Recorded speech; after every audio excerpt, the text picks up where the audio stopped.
लोग साइकिल चला के जा रहा है, मुखिया जी बैठे हुए हैं अपने दरवाजे पे, रोड पे साइकिल चला के लोग जा रहे हैं। देखा हो गया मुखिया जी को, तो वहीं से साइकिल से बोला, मुखिया जी मौलाना बिहारी राजा होकर इतना अच्छा बंगला बोल लेते हैं। हमारे इलाके के बिहारी बंगालियों को बंगला नहीं बोल पाता। अरे वो बोल गए मुखिया जी, तो मुखिया जी भी बोला, वो क्या बोला समझ में नहीं आया।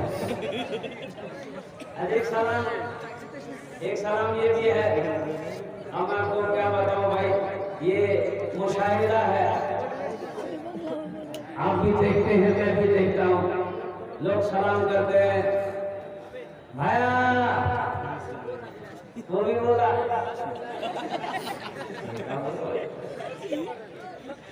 अब ये सलाम है,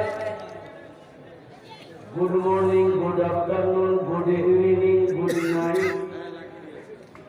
हमारी माताजी बड़ी खुश हो जाती है, जिसका बच्चा इंग्लिश मीडियम स्कूल में पढ़ता है तो इंग्लिश मीडियम स्कूल में सलाम अस्सलाम वालेकुम रहमतुल्लाह नहीं सिखाया जाता, वहाँ तो इंग्लिश में सलाम सिखाया जाता है ना। वो बच्चा स्कूल से पढ़कर जब घर आता है, माँ को सलाम करता है, अम्मी गुड मॉर्निंग, माँ खुश हो जाती है, मेरा बेटा अंग्रेजी बोल रहा है। एक बार चेष्टा করছি, দেখছি কত লোক আমার সালামের ভালো জবাব দিচ্ছে না। আসসালামু আলাইকুম ওয়া রাহমাতুল্লাহ। আমি বলছি কি আমি আপনার মেহমানের ইকরাম করো, এটা আমাদের সুন্নাত আছে। একটু কথা বলবো, যদি আপনারা মানবেন বলবো, না মানবেন বলবো না। मानবেন? बोलो तो। ये जो मेरे बच्चे खड़े हैं, छोटे से बोले बोलो, कुमार आली और इस्लामपुर नाजिर হোসেন मोइन आली, तुम्हारा होटल का पहुंचो। ये जितने बच्चे मेरे खड़े हैं, बेटे अगर जगह मिल जाए बैठने का बच्चों तो बैठ जाओ, खड़े कब तक रहोगे, तकलीफ हो रही होगी, इसलिए कि आप खड़े हैं, दर्द मेरे पैर में हो रहा है, ये तो हम खड़ा है, तुम काहे खड़ा हो भाई, बैठ जाओ बच्चों, बैठ जाओ, जगह मिली छोड़ दो, गिर जाएगा भाई। अरे कपड़ा गंदा नहीं होगा, मिट्टी नहीं लगेगी, बैठ जाओ। अल्हम्दुलिल्लाह। इधर वाले कुर्सी मायातल कुर्सी वाले लोग बैठे हुए हैं, इनको डिस्टर्ब करना मुनासिब नहीं है। दुआया कलिमात के कुछ अशार है, अगर आपकी इजाजत हो तो मैं सुना दूं। गुनाहों पे हूँ शर्मिंदा, इलाही दरगुजर कर दे, गुनाहों पे हूँ शर्मिंदा, इलाही दरगुजर कर दे, बड़ा मुजरिम हूँ मैं तेरा, इलाही दरगुजर कर दे। आमीन बोले तो बता कोई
मैंने कहा क्या हुआ?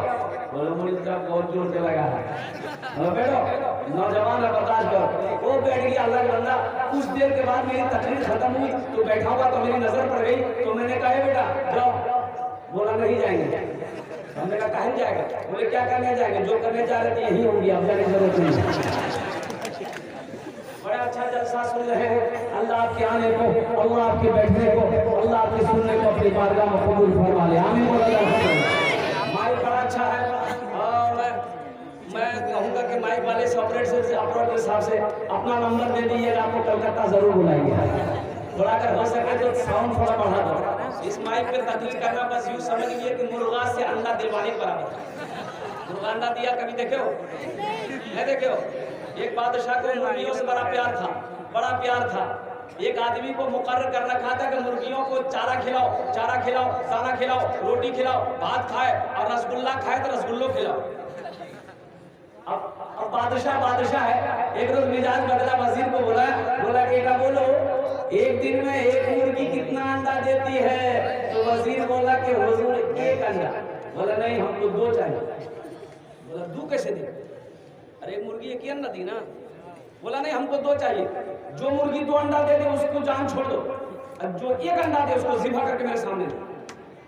वजीर तमाम मुर्गियों को जमा करके कह दिया कि खैरियत नहीं है, जान बचाना चाहते 2 अंडा दो, नहीं तो बस।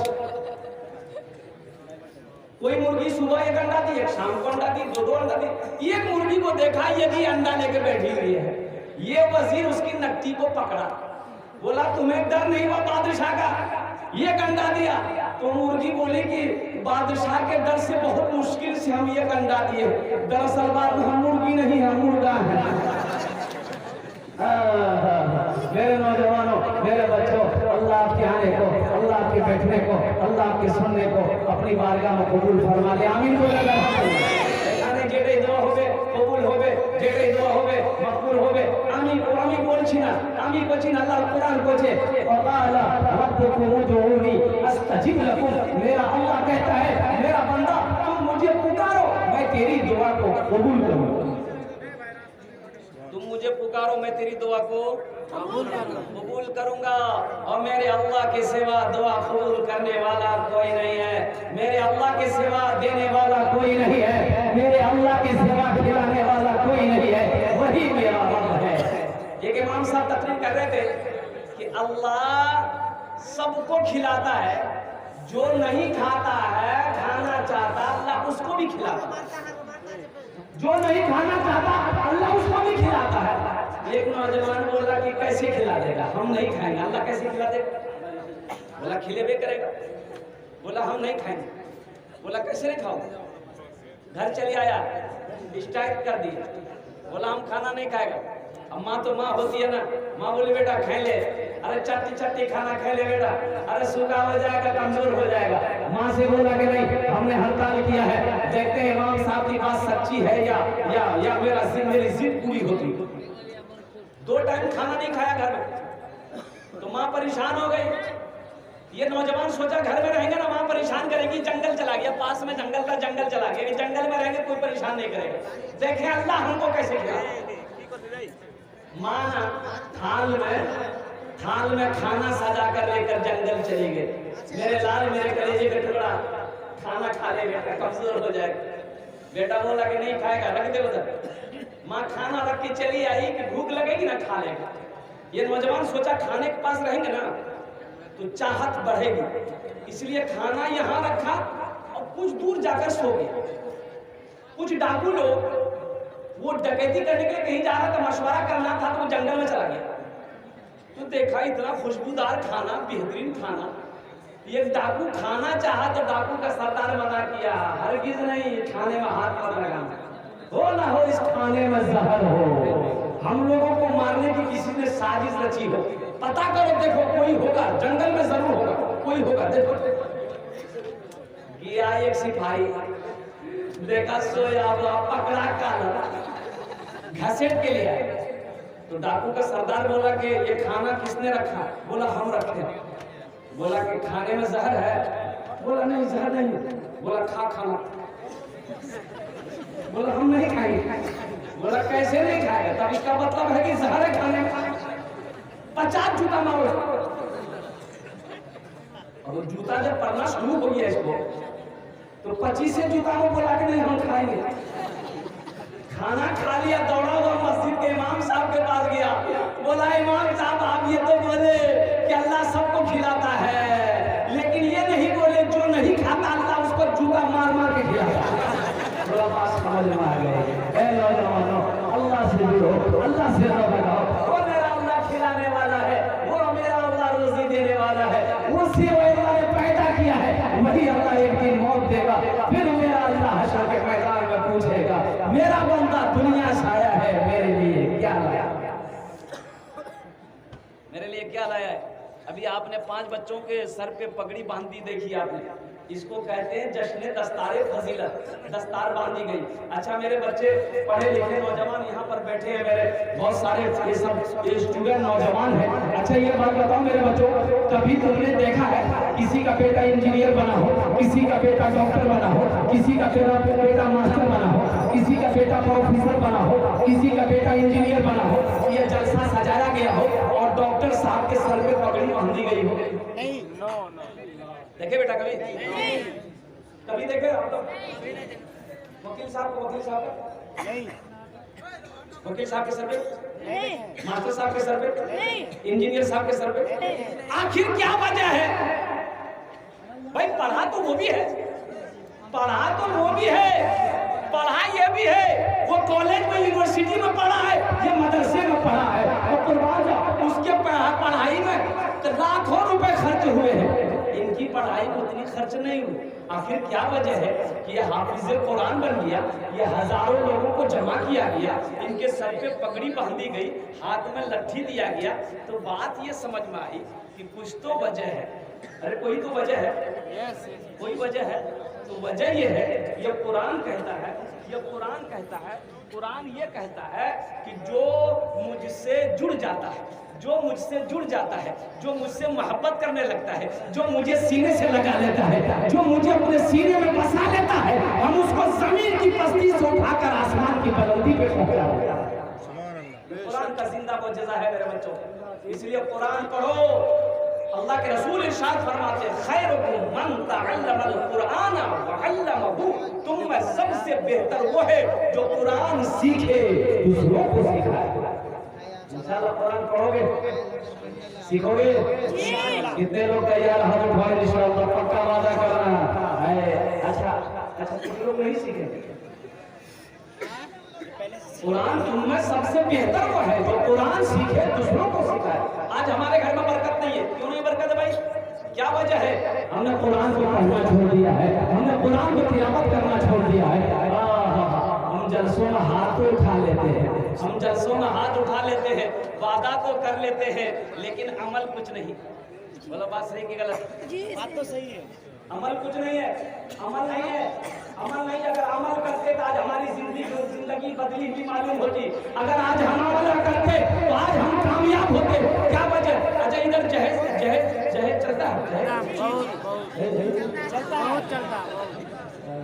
इधर भी बीमारी है, हम समझेंगे सिर्फ उधरे बीमारी है, नेपाली साइड में बीमारी, ये बीमारी इधर भी है। थपाजी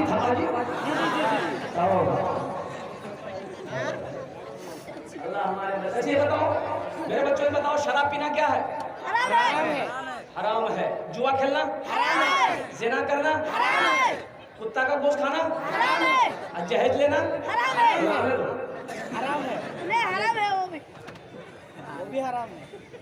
सोचो मांग कर जहेज लेना ही भी अल्लाह के रसूल सल्लल्लाहु अलैहि वसल्लम ने 11 निकाह किया, बताओ जहेज लिया? सहाबाए किराम ने शादी किया, निकाह किया, जहेज लिया? अच्छा तुम्हारे इलाके में कोई आलिम दीन निकाह करते हैं, शादी करते हैं, क्या वो जहेज लेते हैं? जहेज लेते हुए देखे? कुछ लेते हैं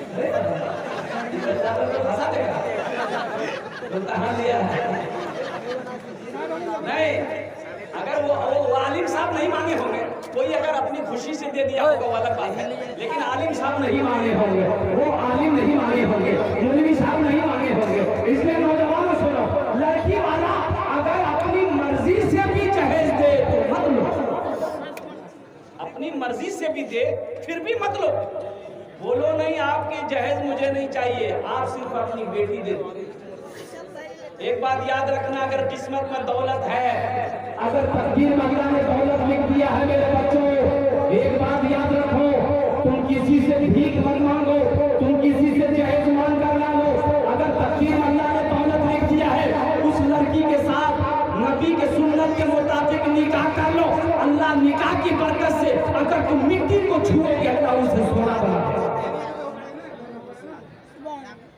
इंशाल्लाह वादा करो कि ना जहेज लेंगे ना जहेज देंगे इंशाल्लाह। कितने लोग तैयार हो हाथ उठाओ, ना जहेज लेंगे ना जहेज देंगे इंशाल्लाह। हाँ, जो ले लिए हो बिल्कुल नहीं होगा।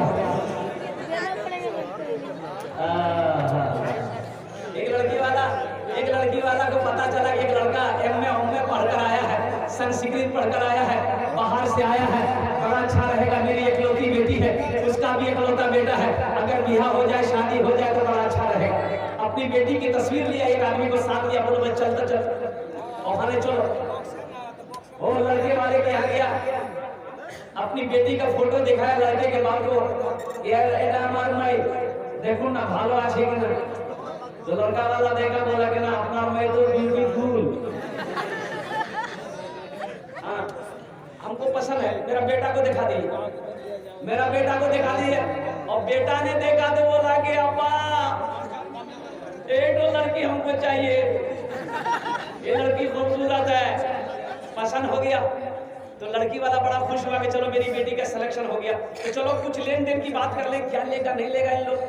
तो लड़की के बाप से बोला, लड़के के बाप से बोला कि समझी ये जहेज में क्या लेगा। बोला हमको कुछ नहीं चाहिए, मेरे बेटा से पूछ। तो बेटा को सामने बिठाया लड़का को, तो लड़की वाला बोला कि बेटा जहेज में क्या लोगे, टाइटन की घड़ी लोगे या सोनाटा घड़ी लोगे, क्या लोगे, कौन सी घड़ी लोगे। तो लड़का संस्कृत पढ़कर आया था, तो संस्कृत में लड़का बोला ना, बोलो तो ना भी बोला, हम भी बोला। उसके साथ में जो था बोला फिर पूछो, फिर पूछा कि बेटा क्या लेगा, वॉशिंग मशीन लेगा, वॉशिंग मशीन। लड़का बोला ना,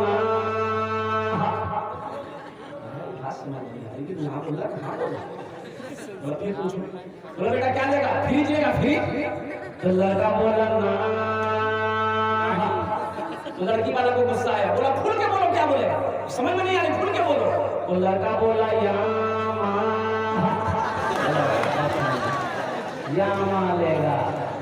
लेगा।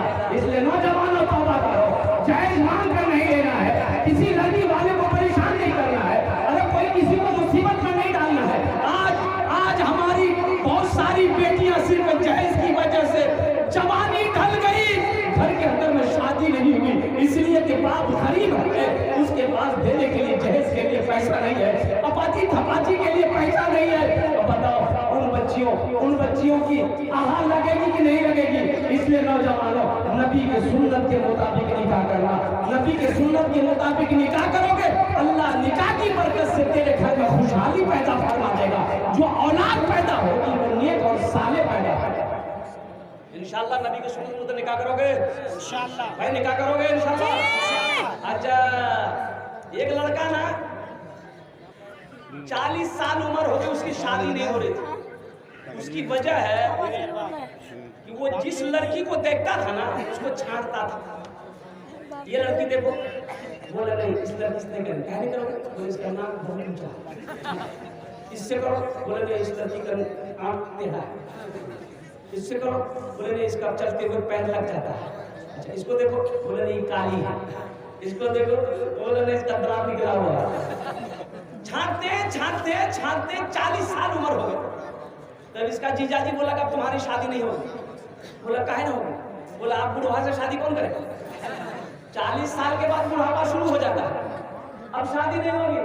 ये नौजवान बोला कि नहीं जीजाजी अब आप ही देखिए, आप जो देख लीजिए हम कर ले, हम लड़की नहीं देखेंगे। बोला ठीक है बेटा कराते हैं तुमको बिहार। ये वो काली लड़की देख के इसका बोहने ना बात कर दिया। बातचीत फाइनल हो गई, बारात गई, निकाह करके बीवी को ले आए। अब रात में जब कमरे में गया बीवी के पास, तो बेचारी घूंघट उठा के जो सलाम की नहीं, लड़का वही बेहोश हो गया। उसकी बीवी सोची कर वो कोई बीमारी है क्या इसको?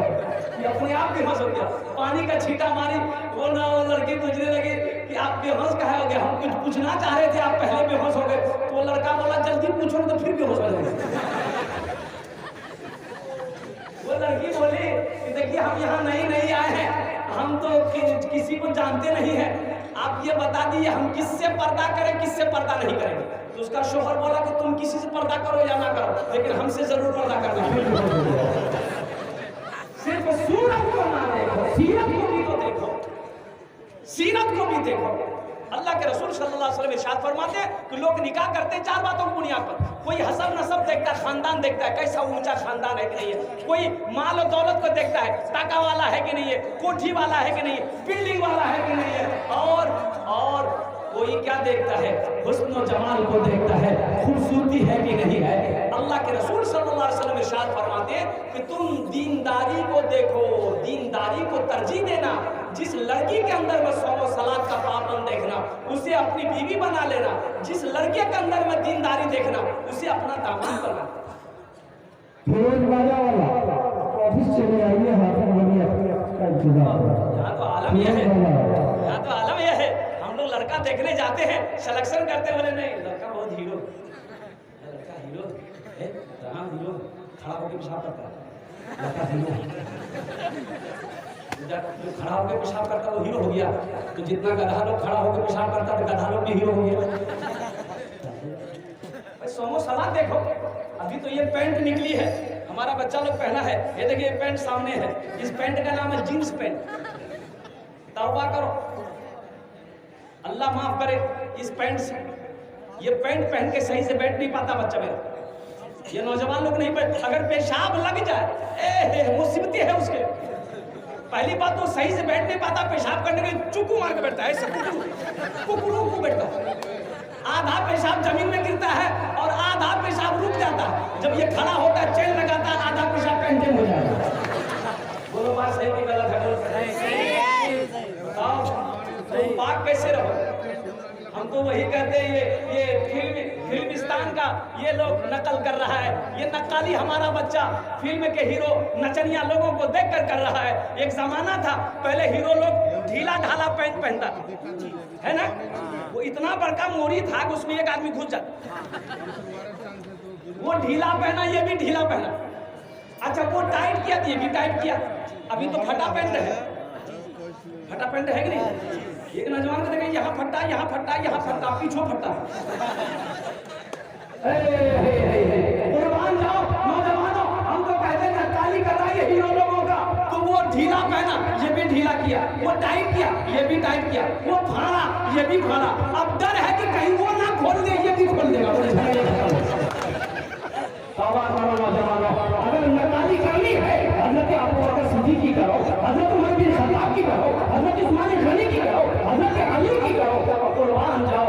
अल्लाह के नबी जनाब मोहम्मद रसूलुल्लाह सल्लल्लाहु अलैहि वसल्लम से बढ़कर कोई आइडियल है? अल्लाह के रसूल की नकल करो, अल्लाह के रसूल को अपनी जिंदगी का आइडियल बनाओ, अपनी जिंदगी का हीरो अगर किसी को बनाना है, अल्लाह के रसूल जनाब मोहम्मद रसूलुल्लाह सल्लल्लाहु अलैहि वसल्लम की जात को बनाओ, तो ये दुनिया भी अच्छी गुजर जाएगी, आखिरत भी समझ जाएगी। इंशाअल्लाह नबी के सुन्नत के मुताबिक जिंदगी गुजारो। नौजवानों हाथ उठाए, इंशाअल्लाह वादा करो नबी के सुन्नत के मुताबिक। अच्छा दाढ़ी रखना क्या है? सुन्नत है जी।